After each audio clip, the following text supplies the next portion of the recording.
जी, अस्सलाम वालेकुम, अज़ान है और आज की हमारी वीडियो बहुत ही ज़्यादा इंटरेस्टिंग होने वाली है क्योंकि इसके अंदर हम एक बहुत ज़्यादा इंपॉर्टेंट चीज़ को डिस्कस करने वाले हैं। This is the testing phase in Meta ad. इसके ऊपर मुझे काफ़ी ज़्यादा कमेंट्स भी आए थे अपनी एक प्रीवियस टिकटॉक वीडियो के ऊपर, जिसमें मुझे लोगों ने कहा था कि आप इसके ऊपर भी वीडियो बनाएँ। सो आज मैंने सोचा कि मैं इसके ऊपर एक डिटेल वीडियो बनाता हूँ कि किस तरह से आपने टेस्टिंग करनी है, किस तरह से टेस्टिंग का डे 1, डे 2, डे 3 आप लोग लेके चलेंगे। So let's start the video. So सबसे पहले हम टेस्टिंग की इंपॉर्टेंस को डिस्कस कर लेते हैं, कितनी ज़रूरी है आपकी एड्स के लिए। फर्स्ट ऑफ ऑल, टेस्टिंग के बगैर आप लोग एड्स चला ही नहीं सकते। Testing is the base process या foundation of your ads. Testing में आप लोग एक्चुअली इस चीज को फाइंड आउट कर रहे होते हैं कि कौन सी ऑडियंस आपके लिए सूटेबल है, कौन सा क्रिएटिव आपके लिए सूटेबल है। लेकिन अब इन 2025 हमारे पास एज सच ऑडियंस टेस्टिंग वाला प्रोसेस आहिस्ता आहिस्ता खत्म होता जा रहा है और हमारा जो मेन प्रोसेस है वो क्रिएटिव टेस्टिंग के ऊपर आ गया और इसी प्रोसेस को हम मजीद डीप लेके जा रहे हैं with the passage of time. अच्छा, अब जो टेस्टिंग है वो एक साइकिल प्रोसेस भी कहलाया जाता है हमारे पास। साइकिल प्रोसेस का मतलब ये है कि ये वो प्रोसेस है जो कि कंटिन्यूसली ना फॉर्म ऑफ साइकिल चलता रहेगा। आप ये नहीं कह सकते कि आपने लेट सपोज एक टेस्टिंग फेज स्टार्ट की है, देन अब उस टेस्टिंग फेज के बाद आप डायरेक्टली स्केलिंग फेज की तरफ जा रहे हैं और पीछे से आपका जो टेस्टिंग फेज है वो खत्म हो जाएगा। टेस्टिंग फेज आपका कंटिन्यूसली चलता रहेगा, बेशक आप जितनी मर्जी स्केलिंग कर रहे हैं। टेस्टिंग के लिए आपने हमेशा अपना एटलीस्ट 30 या 35% तक का बजट लाजमी एलोकेट करना है, जिसमें आप लोग अपने मेनली क्रिएटिव्स को टेस्ट आउट कर रहे होंगे। अब टेस्टिंग करनी किस तरह से है, लेट्स स्टार्ट दिस वीडियो में हम एक रियल वर्ल्ड सिनेरियो को लेके चलते हैं और सपोज कर लेते हैं कि हमने अपने लेदर शूज को सेल आउट करना है जिनकी सेलिंग प्राइस है 10,000 रुपीज। सो हमने अपनी टेस्टिंग कैंपेन को स्टार्ट करना है। इस वीडियो के अंदर अगेन हम टेस्टिंग के स्ट्रक्चर की बातें कर रहे होंगे, टेस्टिंग के टाइम फ्रेम की बात कर रहे होंगे कि हमने अपनी टेस्टिंग को कितना टाइम देना है और किस दिन किस चीज को देखना है। सो मैंने इसको टोटल 3 दिन के अंदर रैप अप किया है कि हम डे 1, डे 2 और डे 3 के अंदर कुछ चीजों को देखेंगे और कैसे देखेंगे वो मैं आपको वीडियो के अंदर आगे जाके बताता हूँ। सो हम लेदर शूज को सेल आउट करें जिनकी सेलिंग प्राइस है 10,000 रुपीज। आपने फर्स्ट ऑफ ऑल तो मेक श्योर करना है जो आप टेस्टिंग की कैंपेन को स्केड्यूल करेंगे वो आप लोगों ने रात 12 बजे पे ही करना है, ताकि हमारी कैंपेन को ऑप्टिमाइज होने के लिए पूरे 24 घंटे मिले। कुछ लोग इसको मिथ भी कहते हैं, but again this is the fact, this is the reality. आप जब उसको 12 बजे रात के स्टार्ट करते हैं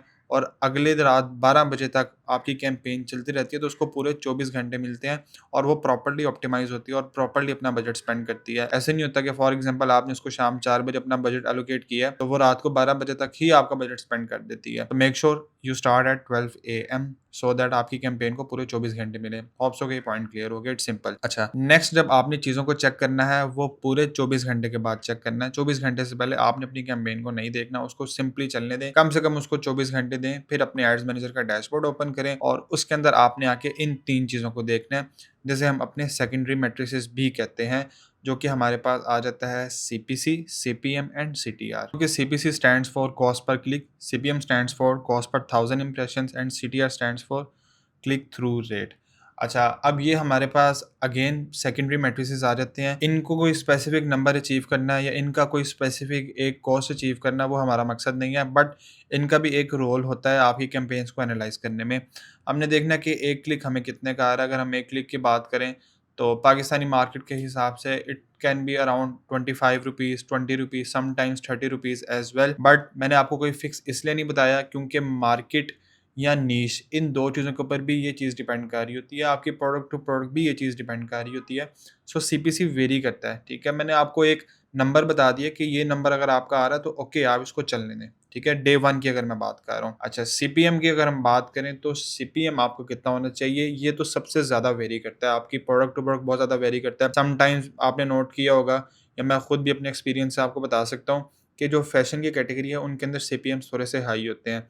हर वो कैटेगरी की जिसके अंदर कंपटीशन बहुत ज़्यादा है क्या, और ऑलमोस्ट हर घर की ज़रूरत है, बहुत ज़्यादा कंपेटिटर्स हैं, आपको लगता है कि बहुत ज़्यादा लोग पाकिस्तान में इसकी कैंपेन्स चला रहे हैं। यूजुअली इन निशेस का सीपीएम ज़्यादा ही होता है, इवन समटाइम्स ये 800-900 तक भी चला जाता है। सो अगर हम इसकी बात करें तो आपको अपनी कैटेगरी का with the passage of time idea हो जाता है कि हमें सीपीएम कितना आना चाहिए। अगेन मैं आपको अगर एक नंबर का आइडिया देता चलूँ तो it can be around 300 rupees, जो कि यूजुअली मिनिमम आ रहा होता है हमें कुछ कैटेगरीज में, टू 800 रुपीज़। 800 रुपीज़ हमारे पास बहुत ज़्यादा सीपीएम चला जाता है, बट अगेन जिनके अंदर कंपेटिटर्स ज़्यादा हैं, जिन निशेस के अंदर, ये उनके अंदर यूजुअली इतना आ रहा होता है। अच्छा, अब आगे हमारे पास सीटीआर आ जाता है।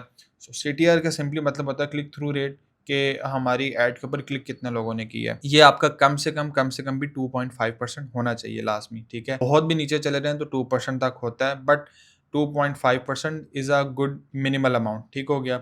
अगर आपका 3 आ रहा है, आपका 3.5 है या 4 है, तो वो जितना ज़्यादा उतना ही अच्छा है, very simple. So again day 1 पे आपने इन 3 स्टैट्स को चेक करना है। मैं कोशिश ये कर रहा हूँ कि ये वीडियो उन लोगों के लिए बनाई थी जिनको टेस्टिंग की बिल्कुल नॉलेज नहीं है, ताकि उनको बेसिक चीज़ों से आइडिया हो रहा हो। इसके अंदर आगे कुछ एडवांस चीज़ें भी आ जाएँगी जिसके ऊपर मैं वीडियो बना रहा हूँ, लेकिन ये वीडियो मैंने बहुत सिंपल रखी है और हर एक स्टेप को बहुत सिंप्लिसिटी में बताया। तो अगेन आप लोगों ने डे 1 में चेक करना है सीपीसी, जो कि आपका होना चाहिए अराउंड 25-30, ठीक है, 20 इससे ज़्यादा ना हो, 30 से ज़्यादा ना हो। अच्छा, सीपीएम की अगर बात करें, तो मैंने आपको बताया कि ये बहुत ज़्यादा वेरी कर रहा है कैटेगरी टू कैटेगरी, इसका मैंने आपको एक नंबर बता दिया।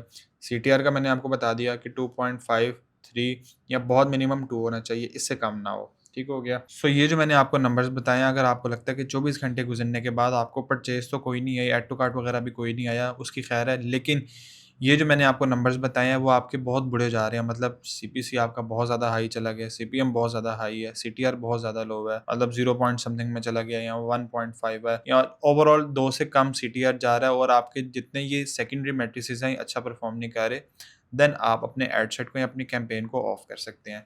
अब हम शिफ्ट हो जाते हैं डे 2 की तरफ, लेकिन डे 2 पे आपने तभी शिफ्ट होना है जब आपके ये वाले जो मैट्रिसेस हैं, ये बिल्कुल ओके होंगे, ये कंट्रोल में होंगे, सीपीसी आपका, सीपीएम, सीटीआर, हर चीज़ आपका ओके चल रहा होगा। इन केस आपको डे 1 में कोई परचेज़ नहीं आई, तब भी कोई मसला नहीं, आप इसको डे 2 में अब जाने दें। सो डे 2 में हमारे पास 2 मैट्रिसेस आ जाते हैं, add to cart plus initiate checkout. अच्छा, add to cart, initiate checkout, इनको मैं बहुत ज़्यादा एक्सप्लेन नहीं करूँगा, बट येस, इसको हम ईज़िली अपने एड्स मैनेजर के अंदर देख सकते हैं। What you have to check कि 48 आवर्स स्पेंड हो गए आपकी कैंपेन को, ठीक है? दूसरा दिन गुज़र चुका है। तो आपकी कैंपेन के ऊपर कोई ऐड टू कार्ट आया है? इन केस नहीं आया, कोई भी इनिशिएट चेकआउट नहीं आया, देन आपने अपनी कैंपेन को ऑफ कर देना है। इन केस ये तो ऑब्वियसली ऑलरेडी कंट्रोल में है, अब आपकी कैंपेन के ऊपर ही एड सेट पे कोई ऐड टू कार्ट भी आया और इनिशिएट चेकआउट भी आया, देन आप इसको तीसरा दिन भी दे सकते हैं, और तीसरा जो दिन होगा that will be our final day, और हम मैक्सिमम 3 दिनों तक ही यूजुअली टेस्टिंग कर रहे होते हैं, जबकि फेसबुक 7 दिनों तक रिकमेंड करता है, लेकिन हम यूजुअली 7 दिनों तक जाते नहीं हैं अकॉर्डिंग टू माय एक्सपीरियंस, और बहुत से लोग ऐसे ही करते हैं कि 3 दिन तक अपनी टेस्टिंग को चेकआउट करके उसका एक फाइनल डिसीजन ले लेते हैं। So now let's go to our day 3। हमने अज्यूम कर लिया कि हमारे स्टैट्स कंट्रोल में है, हमें डे 2 पे या डे 1 में भी समटाइम्स आ जाता है, हमें ऐड टू कार्ट भी आ गया, इनिशिएट चेकआउट भी आ गया। सो अब डे 3 पे हमने चेक करना है कि हमें उस एड सेट या कैंपेन में कोई परचेज आई है या नहीं आई। इन केस डे 3 पे आपको बहुत ज़्यादा ऐड टू कार्ट्स आ रहे हैं, आपका सीपीएम बहुत ज़्यादा डाउन हो गया, सीटीआर बहुत अच्छा जा रहा है, स्टिल अगर आपको डे 3 पे भी परचेज नहीं आती, देन आपने अपनी कैंपेन को ऑफ कर देना है, मज़ीद उसको चलने नहीं देना और अपना बजट वेस्ट नहीं होने देना। और बहुत सी बार ऐसा भी होता है कि आपको डे 1 के ऊपर भी परचेजेज़ आ रही होती हैं, और बहुत नॉर्मल है ये चीज़। लेकिन अगर आप एक कंप्लीट प्रोसीजर पूछते हैं या आप पूछते हैं कि मैक्सिमम कितने डेज़ तक टेस्टिंग करनी चाहिए, देन ये 3 डेज़ का एक फ्रेमवर्क हमारे पास आ जाता है। होप सो कि आपको इस वीडियो की ओवरऑल समझ आ गई होगी कि हमने किस तरह से टेस्टिंग करनी है। अगेन ये बहुत बेसिक वीडियो है, इसके अंदर मज़ीद भी हम कुछ एडवांस चीज़ों को चेकआउट कर सकते हैं, बट ये जो चीज़ें ये हमारे पास बेस आ जाती हैं। मज़ीद अगर आपका कोई क्वेश्चन है तो आप मेरे से कमेंट सेक्शन में पूछ सकते हैं। अल्लाह हाफ़िज़।